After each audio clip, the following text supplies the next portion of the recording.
Hello and welcome back to for the very first time to the channel. I am Will and today I'm going to be talking about another mid-month update. Of course, this one for the month of April. I'm not going to be talking about my June mid-month update, am I? So yeah, that's pretty self-explanatory. And so yeah, if you watch the Brothers Gwyn video on our April TBR, which in my unbiased opinion you should, then you'll know that I had the intention of reading 11 books in April. That ambitious attempt to do that. And so am I going to do it? Well, so far I have read and finished 5 books, and I'm significantly through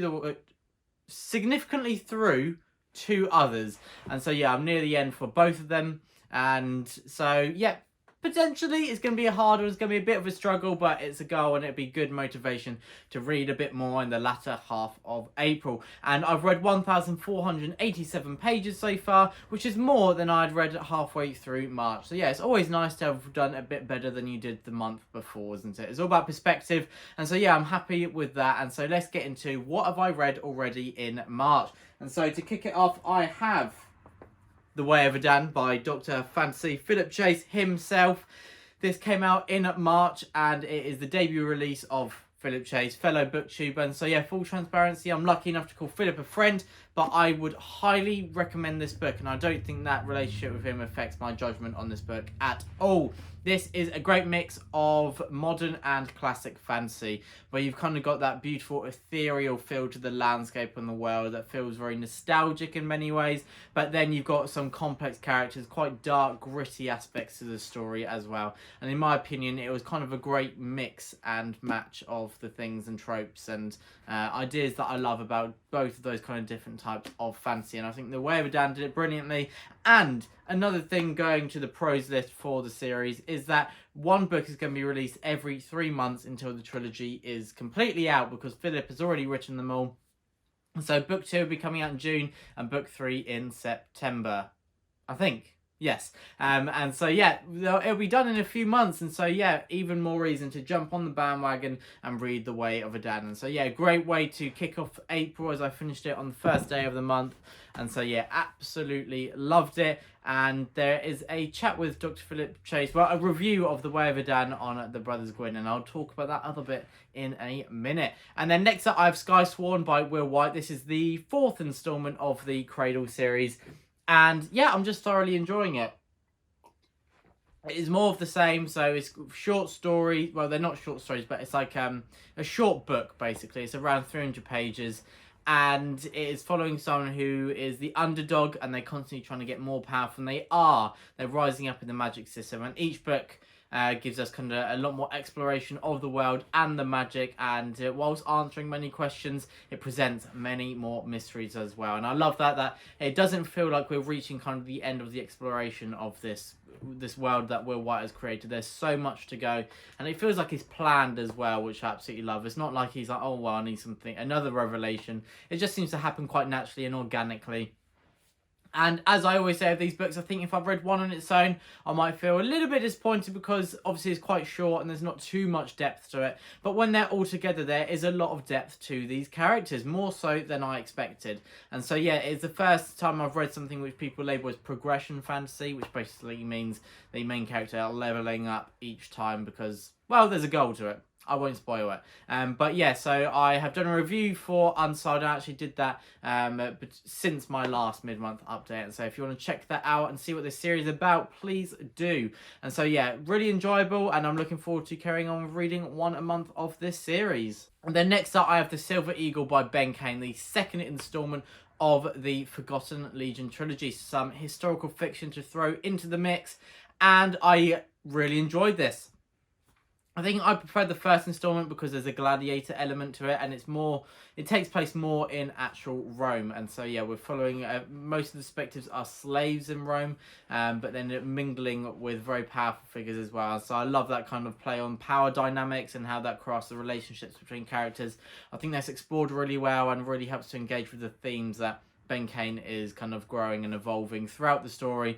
But The Silver Eagle, whilst not having that gladiator element, is still a really fun, interesting... well, I say fun. There's a lot of terrible things that happen, but it feels It's like an adrenaline pumping, energetic read as well. So it's fun in that way, but there's definitely some terrible things that happen along the way. But yeah, it was really good. Fabiola, sorry, is becoming, I think, more my favourite character than the second book, whereas her brother Romulus was probably my favourite character in book one. But now Fabiola, yeah, she's absolutely fantastic. I loved her arc, I loved her story, especially when I wasn't really sure of where it was going to go with book two. And so when that happens, it can either go one of two ways, can't it? But I found it really satisfying and really engaging, and she's a really well developed character. And so yeah, this is a series that it's got very interesting events, and most importantly, in my opinion anyway, as a character driven reader, as people who have watched the channel would have heard many times, yeah, it's got some great cast of characters, and so of course I'm going to enjoy it.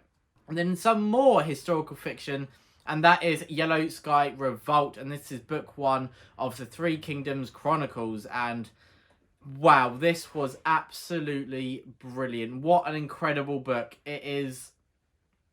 So it is, we are thrown into a chronicler's tale where someone has telling the story. This one mostly a Bildungsroman, a coming of age story, so mostly about their childhood during what is known now as the Yellow Turban Rebellion by many. If you play Dynasty Warriors, you will know what that is. And the Three Kingdoms, so it's a period of history which refers, well, that's the title, which refers to a period of history, Chinese history, where there were, surprise, surprise, three main kingdoms that were warring against each other to try and take over the country. And so there is a period of history where I know a lot about the romance of the Three Kingdoms, which is a fictionalized version of events, and a lot about all these characters. And so going into Yellow Sky Revolt, it was really interesting seeing it more from a historical lens, and yeah, from this character, absolutely fantastic, brilliant writing. It was so immersive, an amazing story, one of those rare ones that as soon as you're in a few pages in, you just know you're hooked, you're there, and you know this is going to be a book for you. And so I cannot thank Alan over at Library of Alexandria enough, because I absolutely loved Yellow Sky Revolt, and yeah, as I said, I really cannot thank him enough, and I cannot wait to read book two, Heroes of Chaos. And now if that's not a great title, I don't know what is. And then the last bit that I've read so far in April is Notes on Ancient Chinese Armies from 1500 to 200 BC. So some non-fiction to throw into the mix as well. Amongst this historical fiction and fantasy, I always love to read a wide array of things, because as I talked about in my video where I gave some tips on how I read more, I said one of those ways is that I mix my reading, because otherwise I think I would get a reading slump. Because I love the fantasy genre, but I think if I just read, like, say 80% of my books were fantasy, then I think I would have reading slumps, and it'd take a while to get back out of it. And so I think when you kind of mix and match genres of what you're interested in and across different ways and formats, I think it really helps you to read more. So yeah, I'm taking that advice myself, and yeah, it's working, because I've not had a reading slump for a long while now. So next up, let's chat about what I'm currently reading, and first amongst those is Dreaming the Ball by Amanda Scott. This is part of the read-along over on The Brothers Gwyn, and we are on book two, and so it's not too late to jump on the bandwagon if you can read book one quite quickly and then join in for book two. We'll have a review for Dreaming the Eagle coming out soon, and yeah, we're going to be doing lots of chats about this series. It's historical fiction at its finest, and it is the historical fiction series that feels most suited to fantasy readers, in my opinion anyway, from what I've read so far. Absolutely fantastic, about the period of history with the Romans trying to take Britain, and kind of the figure, obviously, of Boudica. And so I won't say more in case people don't know much about her or her history, because that would be spoilers. And yeah, I do know quite a bit about that history, but still, this is absolutely fantastic. So either way, whether it's a bit that you know a lot about or basically you know nothing about, it is still a really interesting series. You don't need to know the insides of it to understand what is going on. It is very friendly to those historical nerds like me, but also to newcomers as well. And so yeah, it's a very flexible series in that way, and I absolutely love it. Amanda Scott is probably in the top prose writers I've ever had the pleasure of coming across. The way she writes, her writing style, the immersion, how it just brings the characters to life, is absolutely fantastic, and how she explores these themes as well.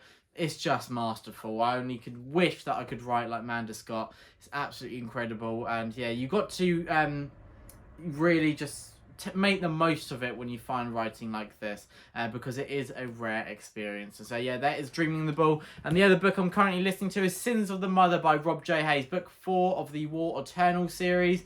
And yeah, I'm also really enjoying this, listening to it on Audible. And yeah, there's a great narrator, and I'm so glad to be back with the character of Eska. She's a fantastic leading character. Another Chronicler story that I'm talking about today. And yeah, she's getting a bit into her older age now, and so it's really interesting seeing her character growth over time. And so, yeah, it's a very different dynamic, and I really love that, how it's keeping the series very entertaining and dynamic and interesting, even though we're 4 books in. And so, yeah, that's Sins of the Mother, and they're the 2 books that I'm currently reading. And then now onto some events. So I cannot thank anyone enough, because the channel hit 50,000 views in about, I think, 5 months. And so that just blows my mind. Thank you so much to everyone who's been watching and supporting the channel. Cannot believe we hit 50k. Fingers crossed, maybe the goal for 100k by the end of the year. Let's see if we can do that. But everyone, as I said, thank you so much for 50k views. I cannot believe it. And yeah, it's just, it makes me very happy that some people have been enjoying these, me geeking out about books, basically. And so again, thank you so much. And so some other events, me and my brother Ed had the pleasure of interviewing Dr. Fantasy Philip Chase, the author of The Way of Adan, over on the Brothers Gwyn. And so if you want to check that live stream out, please do. We asked a lot of questions that we came out of ourselves, what our Patreons asked, and also Philip Chase answered many questions that are in the comments as well. And so it was really interesting, really insightful, and he is always so fun to talk to and very thought-provoking as well. And so yeah, he's just a rare man and a really kind man as well. So yeah, please do check that out. It was a pleasure to talk to him as always, and I hope that you do pick up The Way of Adan. And then the third and final event is the April releases video on the Brothers Gwyn. So authors pitching their own release, because if anyone's going to know the book and know how to pitch it, it's the author. And so I think if you kind of give a quick scan through them all, then through those pictures you can kind of see which books are for you. And I tell you, there are some exciting releases for April. And so yeah, do go check that out. Hopefully you add a few more to the TBR, and yeah, jump on the bandwagon to talk to loads of people whilst they're reading it as well. But everyone, thank you so much for watching. That is my mid-month update for April. What I've read, what I'm currently reading, how my goals are looking, some events as well, and as I said, hitting 50k views. Thank you so much, and everyone, I hope your month of reading is going well so far. And yeah, please do let me know what you've read so far, what you're looking forward to reading, and anything else related to books. But everyone, thank you so much for watching, and stay safe.